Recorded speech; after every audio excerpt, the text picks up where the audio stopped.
najja wano Abaana Uganda nembagamba Senga Kulanama agenda baba na kibagamba oba nedda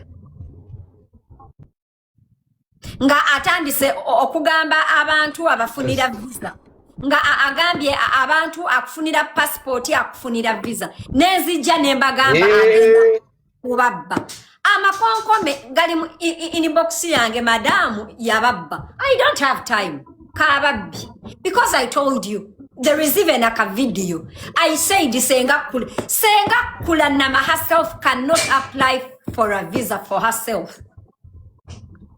Akufunire visa gwe ekisoboka yababbye n'amala okubabba ali kwasayiramu.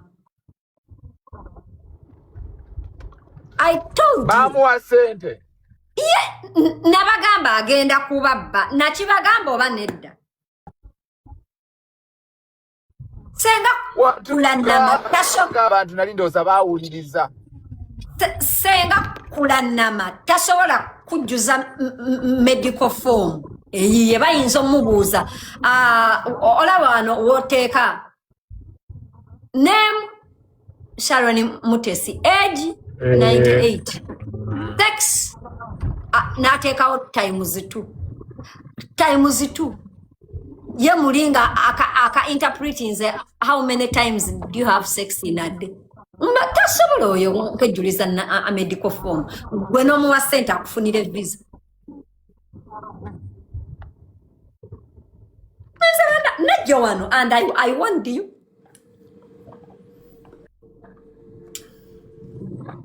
nemutampuliriza nemugamba sibaagaliza inze Senga nali wakuba Abaana Uganda. I have a lot of people that come in my inbox to ask me for how to go to Bulaya Canada. Olina kugamba ninawe milioni 2 olina gamba kankuweke 5 ebyo bibozi bwe munabitwalira aleti mujja kudda wano munambuli aleti ajja kugamba leta nfunire visa ya South Africa ojja nkusanga nkufunidde omulimu aleti nalabyeko ababadde bamuwaana ne bagamba aleti mugezi nnyo even the government of Uganda needs her aleti mumuwaane but I will be here nga bwe nagamba Prima George does not love any woman mulaba nti George yakubye Hindu nika tamwagala mwalabye video oba temwagira nobody wastes time. I repeat, nobody wastes a woman's time like a closeted gay man. Maholo damo kiteekewo olinga emmana Nobody wastes a woman's time like a closeted gay man. I told Prima. I told Prima. Era, is it a coincidence that tutandise wano okubagamba mbuno George azina amatako mbu lwakoze embaga lwakoze nika niza mwako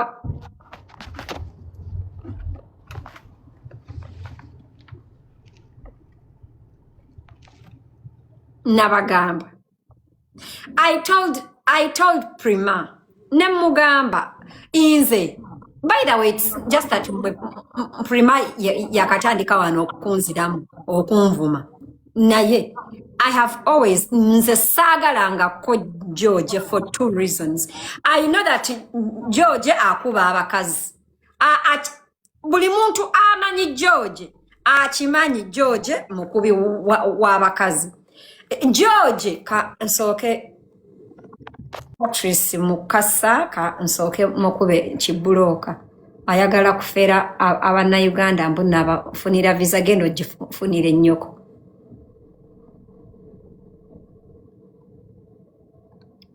Olaba, I know that George akuba abakazi. I know that George is a closeted gay man. I know that George talabirira baana. Is a Prima everything aside.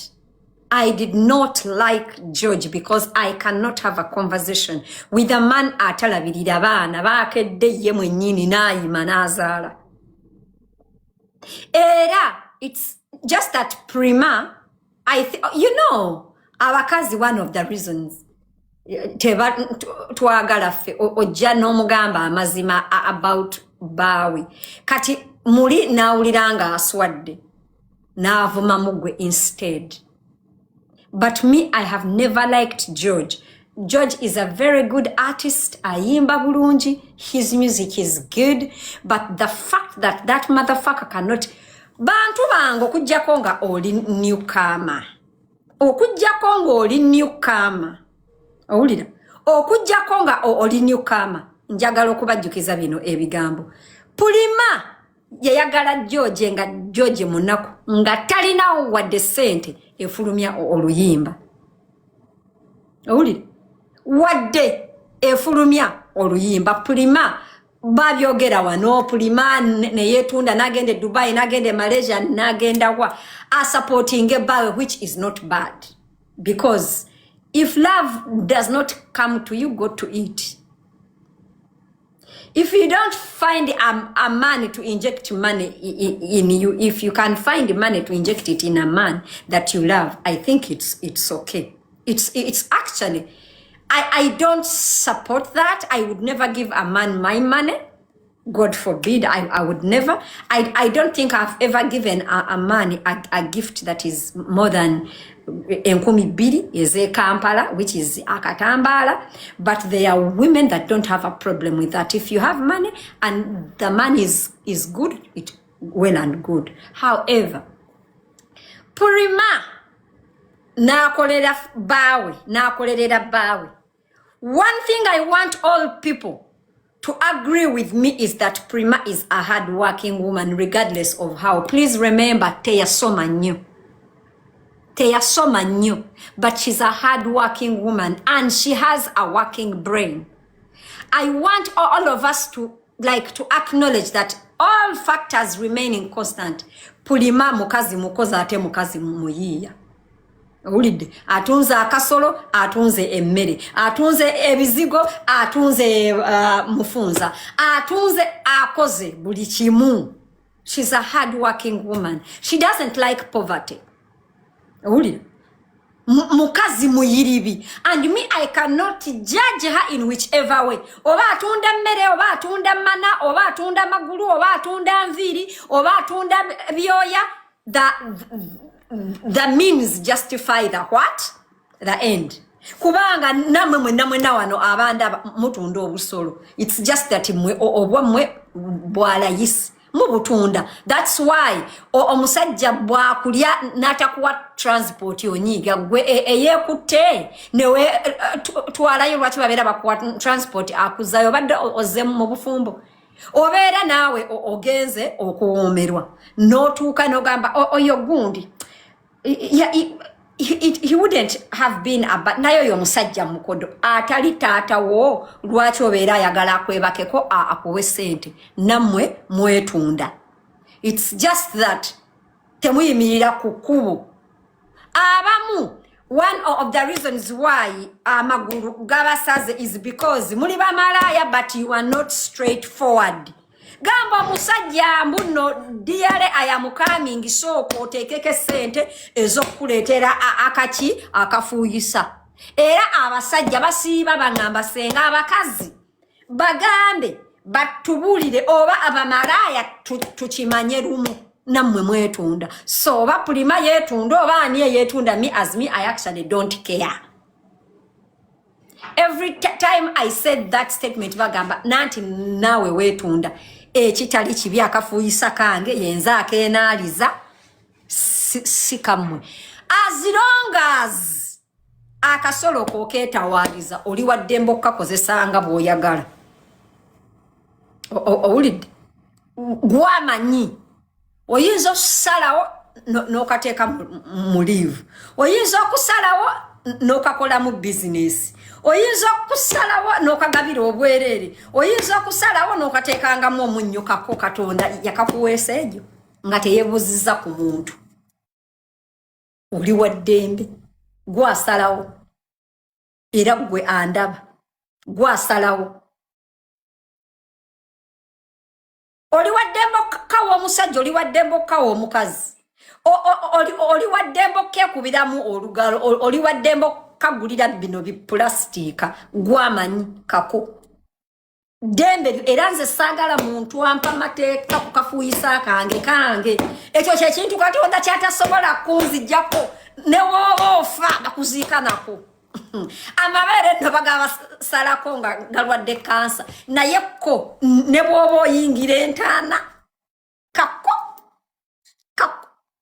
gwasalawo ne bw'oba nga oyingira kako so it's up to you okitegedde do what you want.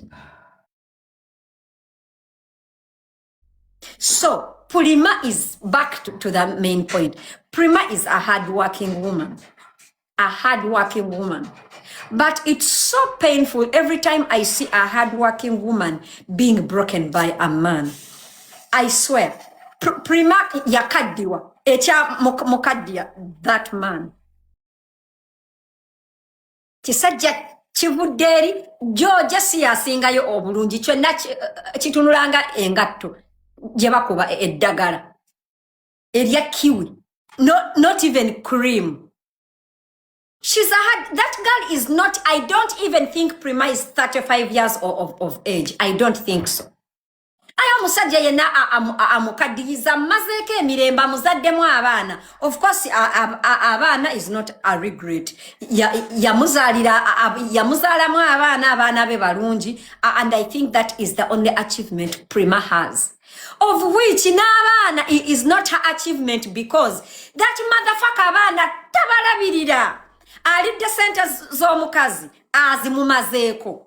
Owulira business ze zifudde talabirira baana omukazi takyalina wadde kati sente ezirabirira abaana be. Owulira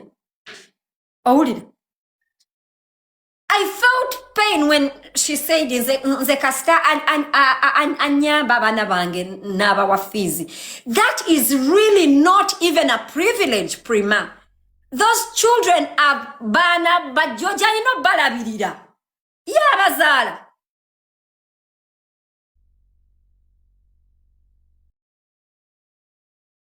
He made sure he crushes her to a point where she can't even take care of her children, not mentally, not financially.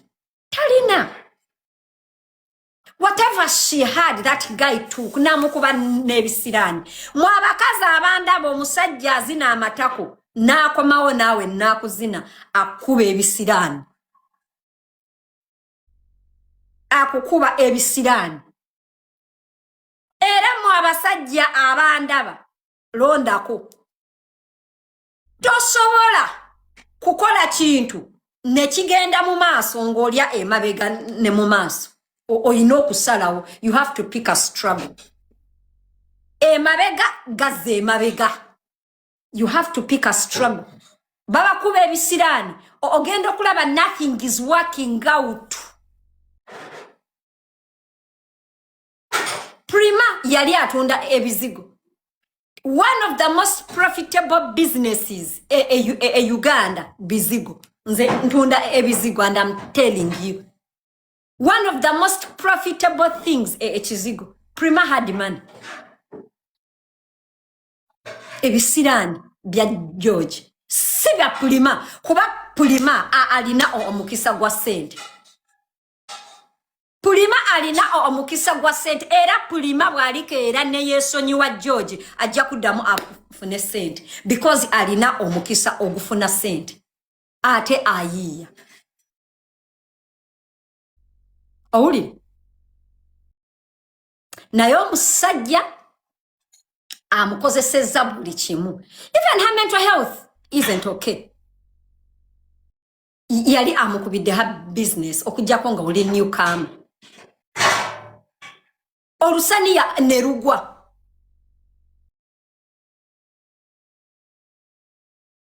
Olusaniya mye ebizigo mye. That's why abantu mwe mulaba Prima nga atuvuma. Prima is passing through a lot. Mentally, emotionally, physically, financially, socially. Bwadaku interneti basenga sidi nebavuma. Bakadama nebavuma. Sente talina. Socially, she does not belong. Owulira. Socially, she does not belong. Takyalina na mikwano. Takyalina. Ne sente talina. Omulimu talina. Bwajja ku internet ne tumuvuma. Tumuvumira ki? George. Inze before ebintu va ku bino ebyoku internet kati Prima watandise okola live nga tumwisamu wano eggali naye natwisamu eggali. Prima nali simulabanga ko nga ali mu lutalo n'omuntu yenna. Empalana za Prima zonna George. Bafani ne bamuvuma. Bajjabe ne bamuvuma. Bakwano bahindu ne bamuvuma. Basenga asidi ne tumuvumira obusiru obwokulemera ku George. Owulire. Bananga abakazi mwenna abandaba. Abasajja tebatwagala. They just like what we have to offer. Tebatwagala. Abasajja tebatwagala. Ndi wakubajukiza mwe ba newcomer. Okola kyo omukwano. Thank you. Nyongerera amusupu mu nkoko. Bantu banga abasajja kastori manya the back of your mind mbu abasajja tebatwagala ekyo ngo kimanya. Ekisooka abayimbi balogo bagenda mu masabo. Yagenda mu masabo yazina amatako ya kuloga ya nabo benyini mubalina ababaloga. Owulire. Prima, I don't know, but I feel sorry for that girl. I feel sorry. Prima is a strong woman that the only person that has managed to break her is that man. Era nze Prima nze ankwasa ennaku naye Prima, your life is gonna get better once you realize George is one of your enemies. Because kambabulire era nze banange abantu mwenna wano abandaba bamulamu bange je nazala abaana omwana omuna Uganda mubeerako wano nga mundaba nchimanyi okubanga oluusi musalamu obuntu ne mubuwa taata wa Ami. I don't care. Abakazi najja nembagamba, one of your greatest enemies is a man that made you a single mother. Temubiwulira nabagamba. Era nze ba ex bange ndiwo okubategeeza, if you are my ex, I can talk to you, I can do what, but if you are my ex, tetuli ba mikwano. Ndaba bulabi oyinza okunkubira ne tunyumya nange nenyumya nawe. Abantu mwenna abandaba, a person that did not take care of you as a lover can never take care of you as a friend.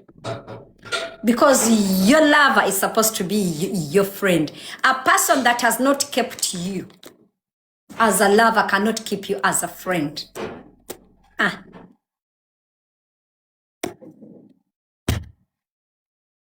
Because nobody takes care of everything about you like your lover. So if a person has not taken care of you emotionally and physically and financially as a lover, they can never take care of you as a friend. All my exes, you can use that information as you deem fit. I don't care.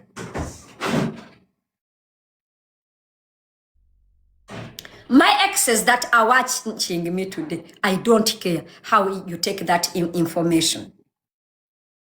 Ogenda noyawukana no musajja nafu no mukazi omulala, wallahi teri mukazi abeera comfortable nga oli ex wa bawe nga muli ba mikwano bamwazala abaana. I don't care.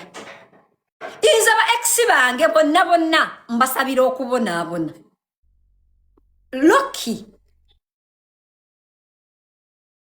Loki nina omutima omubi. Loki. Nabagamba. Loki. Yes. Olina omutima omubi toyagaliza ex wo omwagaliza kufa. Era nze ex wange nalabako kaawo abantu abagamba oyo mukazi tasiima wano taata w'omwana we twamulaba yamuteeka manya mu mmotoka manya naavuga manya namuwawa ettaka lyenkana muzaalira omwana lyenkana omwana taliwadde nze bagenda kunziika nalyo era baba befuula mbuno aliwadde gwabeera aliwadde mwana we aba aliwadde mwana we yakera enkya n'azaala ng'akimanyi bulungi. If you're watching me oliwadde mbo oditwala waliwa mwana we maada leero sikola nabadde neerabidde leero sikola okolize in mukwano maada ndi mukubo nzira waka leero ofudde mbadde obakubidde Why? Sijja byogerera wano njja bikunyumiza private but just no leero holiday sikola. Waliwo wano ambuziza kikyoyagala akuwe. Njagala taata wa Ami oba taata wa Taira oba taata wa mama ankubira agambe bannange mama w'omwana wange olyota nti ndi bulungi ambuze nkuweyo ku ssente inti ye angambe omutwalo gugwo kola butyo yagadde togwe Uganda nkuwadde ettaka nze bagenda kuzika n'ettaka okumanya abantu abo they know what they are doing akuwa ettaka nomala olitunda gamba oyo namuwa ettaka n'alitunda mbadde manyi oba wali terereza mu Kadama netwogera ku mutwalo gwe Uganda Kadama jjalooza twogera ku mutwalo gwe Uganda nedda mukwano nyumiza bwompa ettaka ne boliteeka mu mannya gange aba basajja haamu bakimanyi mbuno tukolerera abaana era abeera amanyi awadde mwana we era bagamba oyo namuwa ebibye n'abaana be abeera tawadde gwe yes they know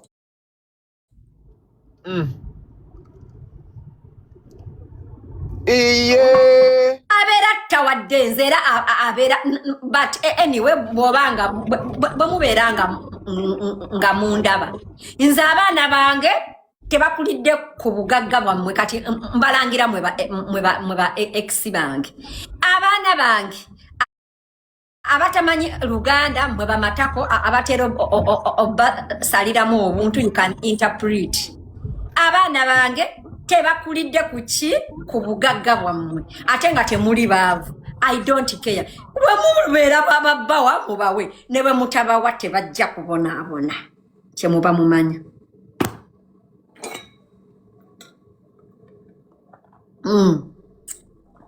ebyakugamba ate nyinza n'okusalawo ne bagaana n'okubaziika ku bijja byammwe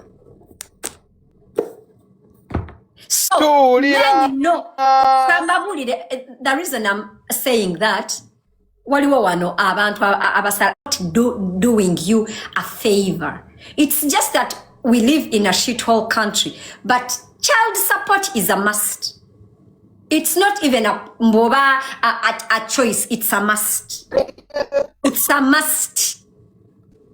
Era Prima nkuwaga bwerere kwata abaana bo obajja ku musajja oyo George bwabanga alina kasente genda ewa Balamu omusajja oyo bamusalirenga sente ez'okkuwa okulabirira abaana bo George how abaana ba Prima went to live with George. Prima hit rock bottom. Inga talina na wakubeera abaana taata waabwe n'abatwala obala. But why wouldn't George really even parent for abaana be? How can one of the ways you see that a man is selfish, if you show him that you don't have rent and instead of paying for his kids' accommodation, nakusaba abaana akolechi abantu twale abaana bo batto basobola bampe tekawo empenda mukazi wo asobola okulabirira abaana. owulira you know ate n'ekirala Prima I know totegeera nnyo but I know that osinga George okutegeera Prima you should not trust those two. One, all of us know George has a history of mental health, recurring mental health deterioration, recurring, not once, not twice. Ekyokubiri tosobola Prima, how can okay I know lulina kugamba nga I'm laughing but how can you be comfortable that Hindu yabeera n'abaana bo munange Prima Hindu takwagala ne wamutunulira boti mu face ye alina bwabeera nga atunulira Prima alina ekintu ky'omulaba takwagala because she knows you are a threat to her. She knows because she knows you made that man. She knows you made that man. Takwagala even when she's looking at you, even when she's smiling. So a person that does not like you cannot like your kids. Owulira Prima mama ndi muzadde munno kwata abaana bo obajjeyo Prima amushuwa tosobola kujja wano n'ogamba abantu ba internet bannanga abaana sente ezibatwala ku ssomero zimbuze ne watabeerawo omuntu akuteerayo baana fees. Prima kwata abaana bo obajjeewo omukazi oyo ekisooka Prima mukazi oyo yakulogera omusajja simanye ekyo oba okimanyi ate nga eddogo alikusinza kuba naawe ologa naye yakusinga eddogo teyakusinga kuwooma yakusinga eddogo kati omukazi akulogedde omusajja abagenda okuwakana kambajjukizeeyo ndiwo okubajjukiza mbuno George yakwana Hindu nga ali ne Prima n'akaaba amaziga era nze ntunulira Hindu abantu nga bagamba bambi Hindu is naive where teri muntu abba musajja ali naive ng'ate akimanyi musajja mufumbo alina omukyala. Please note the man was not even a Muslim at that point, so she's actually a homewrecker. She's a homewrecker. Yes, Lisa, Nakolatia, give me a minute, guys. Teri musiru abba musajja. Owulira abantu mbadde wano nkyabawa example muwulira Hindu yakwata ekkubo n'atandika okudetinga George nga musajja mufumbo owulira n'amwagala Prima n'akaaba Prima ne balwananga ne George Prima n'alwananga ne Hindu n'alemera omusajja mwe bamatako abandaba Prima n'atuuka okugenda muleebo okuzaala owuli n'atuuka okugenda muleebo okuzaala nga George ali mu magulu ga Hindu wanji yes n'atakomaawo n'akwata ekkubo ku sente ya Prima n'okubonabona kwa Prima okumakinga George ne bawa Hindu omulimu ku studio mama ye n'atakomaawo like Hindu is not innocent yefuula bwefuuzi Hindu is not innocent. She knows what she's doing. I was telling Prima inti Hindu yakulogera omusajja ekyo nkimanyi naawe okimanyi era bw'abeera nga yasobola okulogera omusajja ajja kulogera abaana Prima omukazi yenna yakubbira omusajja ajja kukulogera abaana. I'm telling you. Yabaloga dda. Prima, never trust another woman to raise your children, especially a woman that is sleeping with your man, my love. Tekibiwulira kikombaga nnyo. Prima, abaana bo I know abantu bagamba you do the best. Your kids are better off in that home. It's a beautiful home. It's a big home. It's comfortable. No, my love. Omwana wo abera wo wakiri musharinga akafaliso. Musharinga akafaliso kwata ekkubo genda. If you don't have enough beds, first buy 2 mattresses and sleep on the floor. Ate Prima Katonda awo omuntu alina abaana omukisa. Ate senga ova ku bakazi abeesirisa ne beefuula innocent. Yo mukazi mubi, Hindu mukazi mubi. Era Prima w'omanyira mbuno George and Hindu tebakwagala and they don't like you and you are not part of family and their actions towards you and your kids are not innocent. Why did they not tell you about the wedding? If you are now family, because they know you don't have any bad intentions towards them, they know that. They know. Olabanze nchimani.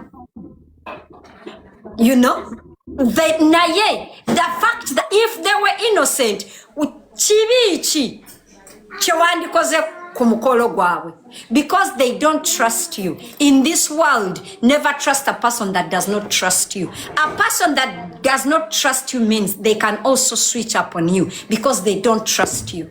Because trust is both ways. Obako mukategede, never trust a person that does not trust you. Because that means at the back of their mind, they know they cannot trust you. Oh, so if you have not trusted, if a person does not trust you, it means you cannot trust them. The only reason why they did not trust you, they did not tell you about their wedding. The wedding did not happen overnight. No, era mwabantu abagamba Prima yasolozeza sente ezomukolo. Hell no. So all those service providers were contacted in a week. No. Bapulaninga omukolo for such a long time. They planned it. Never funa emperekeze, never funa service providers, never funa venue, never funa a lot, as in everything. Era Prima, my love, I want you to know this. They did that because they wanted to hurt you. Yes, honey. They used you. Prima, I feel so bad for Prima. Prima even lost her account. Give me a second, guys. Overnight, Neda. Baba denga bakozesa, but I feel bad in it. Banange water. If you don't learn in the first time, you learn the hard way. Prima, George has been making you to look a fool over and over. That is why even all the issues you've gotten with people are because of George. It's not the first time George has used you, Nata Kusasula. If you guys know that song of Gwe nanino mutima gwange oba mujjukira Prima nazina nakola atya ne tumuvuma lwaki wekuba kumusajja. By the way, mu abantu abatulaba Sembera, that one. If you guys think it's Prima, it's not Prima. Please not Kadama gwe anda bambuno. A video, when you're making a video, it's like you're shooting a movie. It has a person called a director and an editor. The director and the editor wanted Prima to act because videos is a form of acting. So there is a director, there is an editor, there is a prompter, there is, as in it's not just in Prima ayagala okwekuba ku George nedda bamugamba kam awo nasembera awo nakola atya. It's not Prima mbuyekuba ku musajja nedda.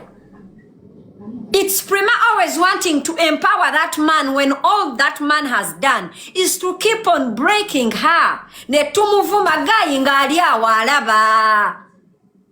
Echinuma no musasula ta musasula. Prima yalemera ku musajja. Well, Olabanze, me, there are a lot of people that call me stupid. Ask me why. Why? Bagamba wano senga asili yaina mukwano gwe gundi namubako omusajja era n'atayiga nafuna mukwano gwe gundi naye namuyisa bubi bwati era n'atayiga nafuna gundi senga asili musiru. You people, there is something about a good person that you cannot change. Olaba hamu olusi mwawukana n'omuntu muli n'ogamba why because nze wano mbulirira nnyo abantu and I'm like omusajja omukazi nga muzadde abaana otuuka nga temweyagala love but you know your relatives kubagera munange mulina abaana you know and you're like you know what it is okay I'll empower them if they because all of us ate kambabuulire gwe jjoje bw'obeera ng'olowooza mbuno oli wa kitalo njagala oddemu okukola nga tokozesezza Prima and we watch you and we watch you era I even remember that show that video era Prima yajja n'ayomba najja n'agamba George teyamusasudde owulira ate nga basasula waki bintu bya family kankubulire hamu kale if Prima is useless tusaba kola ngachi video kyewakola ne Hindu kyagaana ottunda ebiyimba byoyimba n'oteeka mu Hindu nga tebitunda nga tebitambula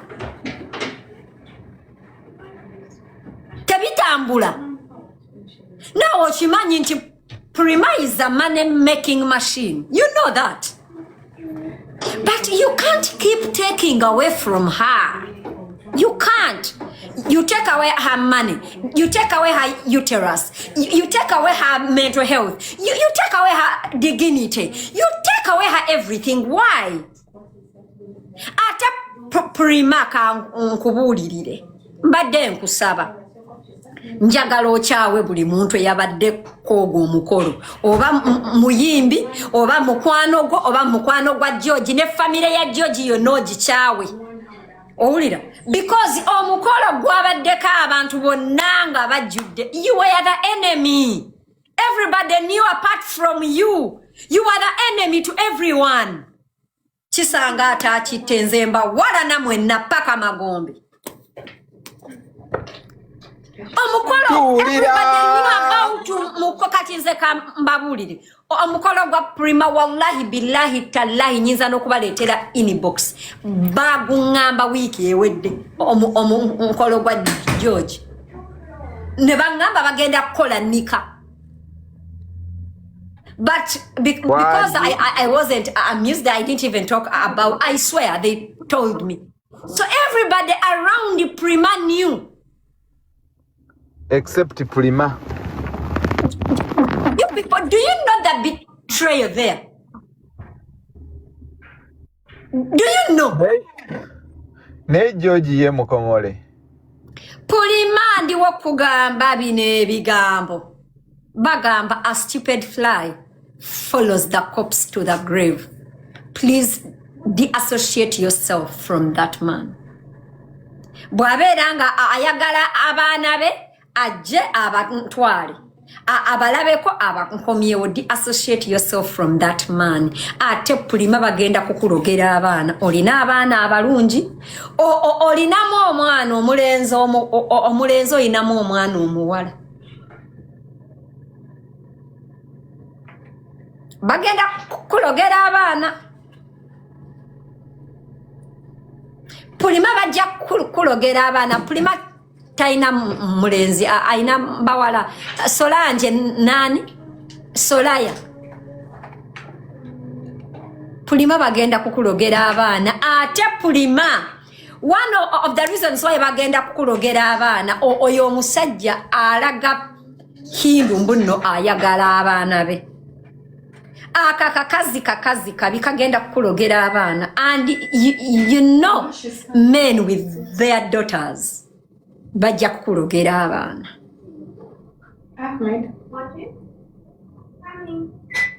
Mukwano bagenda kukulogera abaana. Bagenda kukulogera abaana. Ekisooka omukazi yalogwa omusajja. Bagenda kukulogera abaana Prima. Olwaleero nze size kuvuma. Actually, I'm standing with you. Oyo mukazi agenda kukulogera abaana. Abantu abagamba akakazi manya biki mukwano. Buli muntu ayina mujjawe ne bolwala kansa tugamba mujjawo. Ye yakulogedde abaana, ye yakuloze n'ofa.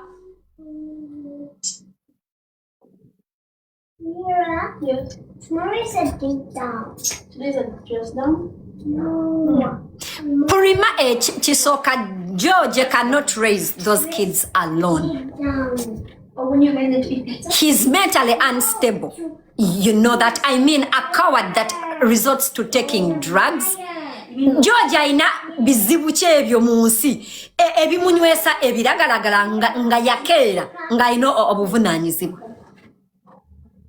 You should see that he's mentally unstable to even make decisions for your children. Beera n'abaana bo Prima. Kale gwe bw'obeera nga kale bawe mukwano gwo.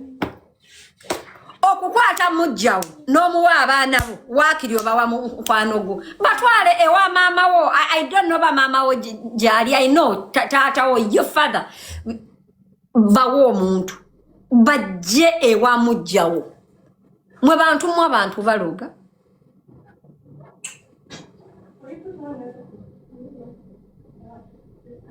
But Hindu isn't in omanya mwe case series but Hindu yom omulaba n'omulaba.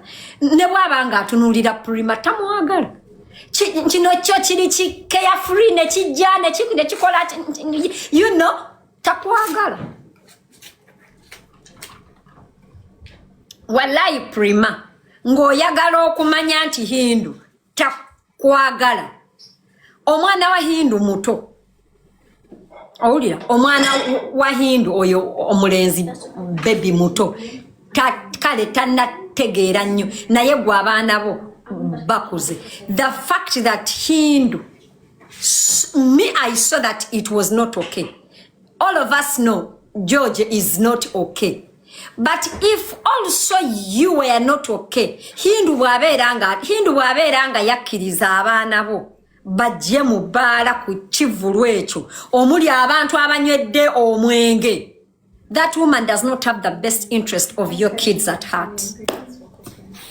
Can you be on the phone for us? Can you put the water?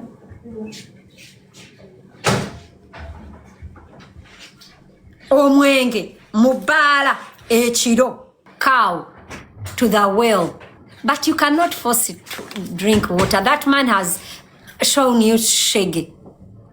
Not once, not twice.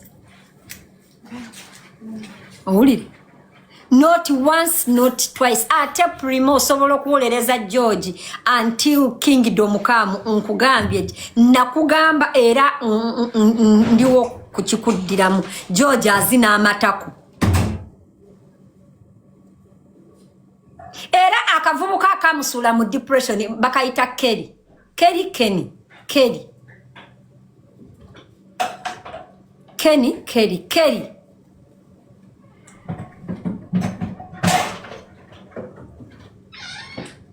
Era ne chaliwo best friend we ka nkusomere wano naye bamundeteddeko information. Wait. Wait.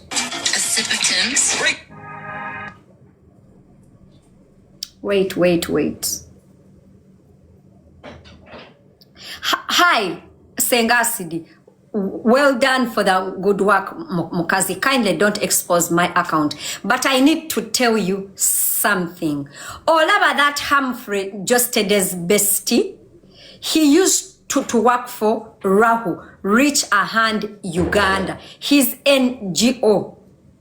And most of the key sponsors are gay organizations. He himself is gay, and that's why his marriage failed. He has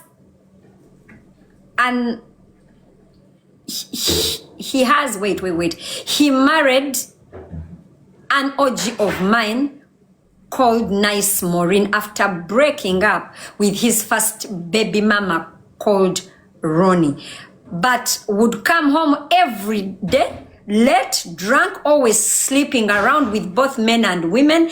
And when the wife complained, he would beat her blue black. She had to leave the marriage because of beatings. But of course, Humphrey being a public figure, everyone thinks he's a good, kind. You know, Humphrey teba muleta mu gundi ya Mami Debu. Oyo guy teba muleta mu story ya Mami Debu. Oyo guy si yazala mu Mami Debu, no? Mulala, okay. But mumbozi ya Mami Debu yalimu. Oh, that is the guy. Eyalia Fabiola Ojukide. That was dating Mami Debu.